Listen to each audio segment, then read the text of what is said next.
Hello class 9, welcome to history lecture. Today our topic is international relation in context of the First World War, and we'll also see the 14 points of Woodrow Wilson and how they were a contradiction between realism versus idealism. So first we will see the international relation in context to the First World War. There we will see that we have already seen that Russia came out from the World War by signing the Treaty of Brest-Litovsk in 1918. After that, America joined the First World War, and with the help of America, we see that the Allied gained victory, and Germany signed the armistice, that is the treaty to stop the warfare.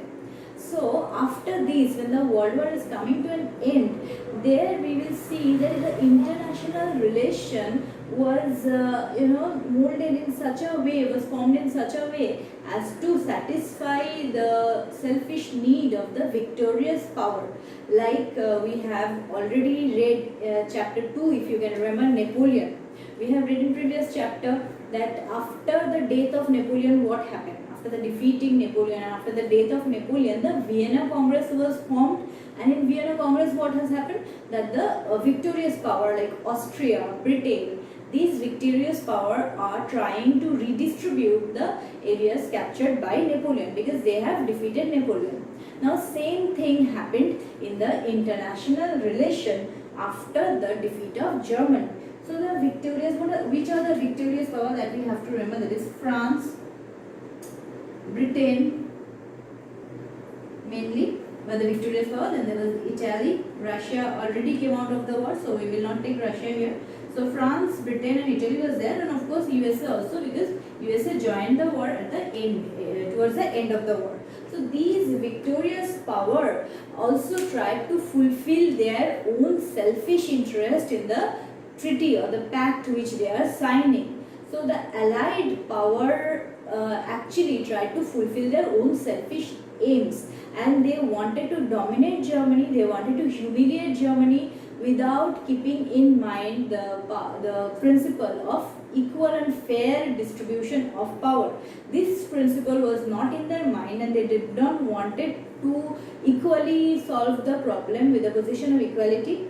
Rather, they were dominating Germany because Germany was a defeated country, and Austria as well was a defeated country, so they were trying to dominate the defeated country, and these victorious powers are trying to gain whatever they can from this defeated country. So what we see is that they are trying to impose huge compensation on Germany, and they are trying to take out many areas which they think that will be profitable for them. These areas they are trying to take from Germany. Like we have to remember that Britain tried to curb the naval power of Germany, because we know that Britain was had a supremacy in naval power. During the time of Napoleon also we have seen that Britain was a supreme naval power country, and Britain wanted to maintain the supremacy in naval power, so they are trying to curb Germany's naval power. This was their main motive. That is, for their own selfish need they are trying to curb German naval power because they wanted to be supreme there. Also they are taking many territories and imposing huge amount of money over Germany for the loss that they have suffered in the war. Next we see that France demanding Alsace and Lorraine, two areas of Germany. Then we have Italy. They are also demanding Torrentino and Trieste. These areas are demanded. So Germany was very much humiliated, we see, by the Allies during this time. Now USA, we know that USA was also among the victorious power, but USA played an important role here. USA did not wanted any territorial gain. So USA did not demand any territory. USA said that their main motive is to safeguard democracy. They wanted that world should be a safer place for democracy. So they say that as we want to safeguard democracy, as we want the world to be a safer place. So we see that President Woodrow Wilson expressed his 14 points, which are very famous as the 14 points of Woodrow Wilson.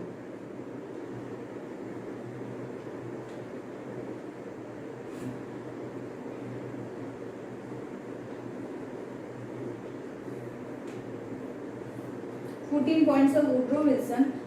These are very important because there we see that mostly whatever 14 points Woodrow Wilson is saying, these points are mainly going with the spirits of the allied country. Whatever the allied country wanted, mostly these things are there. Of course, some good points are there which are good for the entire world, for safeguarding the democracy in world. These things were necessary. So you have to remember the 14 points of Woodrow Wilson, most important points you have to remember. There we will see that they wanted the territorial readjustment. That is, whichever country has lost their own territory, they will get back their territory. Also, Woodrow Wilson said that this system of colonialism should be limited. That is, capturing other small countries for own selfish gains should be limited. Alsace-Lorraine was given to France. Torrente-Triste was given to Italy. And we see that they wanted that there should be no, Woodrow Wilson wanted, or he said in his 14 points, that there should be no secret treaty from now on. Whatever treaty any country want to make among each other, that should be open treaty.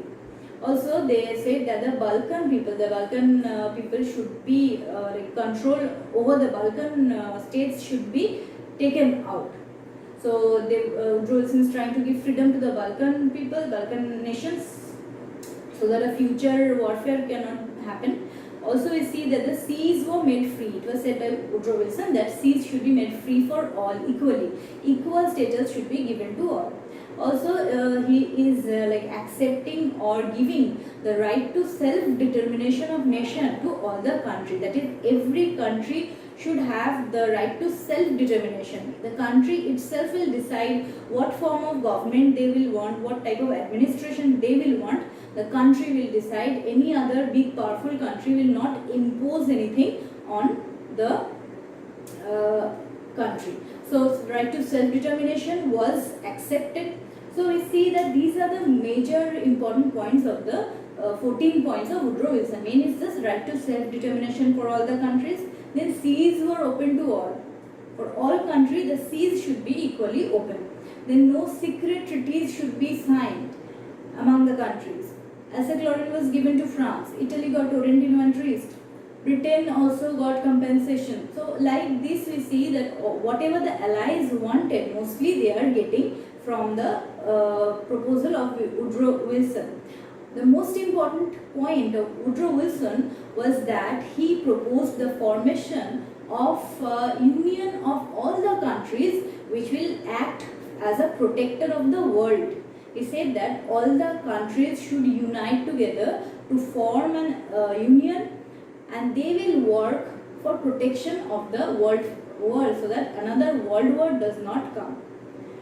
They can talk and discuss. If they have any problem between them, they should talk and discuss, but a situation for another world war should not arise. This was his proposal, which led to the formation of the League of Nations later on.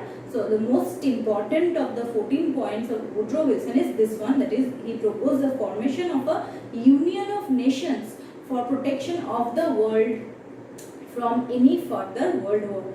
So, these Woodrow Wilson's 14 points were very important. They are actually doing a good thing. They are trying to protect the world. But what we see is that this point has a contradiction between the reality and the idealism of this Wilson's 14 points are quite important there. What we see is most of the points, as you can see, are in accordance to the will or wish of the allied power. Whatever the allied power wanted, mostly they are given that. So, it is mostly with the will of the allied power. But some points are also there which is based on idealism. That is, the formation of Union of Nations, seas should be free, there should be no secret treaties. These points are on Wilson's idealism, which is actually trying to save the world.